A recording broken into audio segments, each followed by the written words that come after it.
રાત્રે 11 વાગે એક પત્રકાર મિત્રનો ફોન આવ્યો કે આપણા પૂર્વ વડાપ્રધાન ડૉક્ટર મનમોહન સિંહજી આપણા વચ્ચે નથી રહ્યા. સ્વાભાવિક દુઃખ થાય, બહુ સ્વાભાવિક છે. આવા વિનમ્ર વડાપ્રધાન વ્યક્તિ, ઇકોનોમિસ્ટ, હું મારી શ્રદ્ધાંજલિ અર્પું છું. અને 2004માં જ્યારે એ વડાપ્રધાન બન્યા અને મને કેબિનેટ મિનિસ્ટર બનાવ્યો, અને પહેલી કેબિનેટની મિટિંગમાં મેં RTI right of information act અને ટ્રાન્સપરન્સી 2 મુદ્દા કહીને આપ સરકારમાં આ રીતે આવો કાયદો બનાવો તો સારું.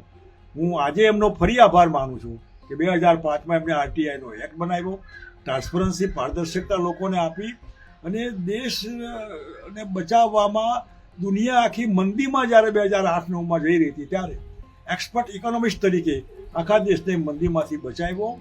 એ અને ડૉક્ટર મોન્ટેગસિંહ આહલુવાલિયા, બંને સરદારજી, આ બંને સરદારજીએ લગભગ 1991માં ગ્લોબલાઇઝેશન, વૈશ્વિકરણ અને ઉદારીકરણની નીતિના આધારે દેશના અર્થતંત્રને એવો વેગ આપ્યો જેથી કરીને આજે જે દુનિયાભરમાં કદાચ દેશનો ડંકો ક્યાંય વાગતો હોય અર્થતંત્રમાં, તો આ ક્રેડિટ આ બંનેને જાય છે.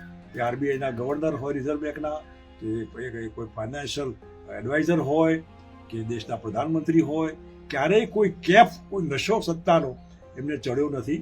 વડાપ્રધાન પોતે નહોતા બન્યા, પરાણે બનવું પડ્યું હતું, અને દેશની નીતિઓને બહુ ઠંડા દિમાગે એમને અમલ કરેલી. વિવેકી એટલા કે કોઈ મળવા આવવાનું હોય તો સામે લેવા જાય, વિવેકી એવા કે જવાના હોય ત્યારે પગથિયા સુધી મૂકવા જાય.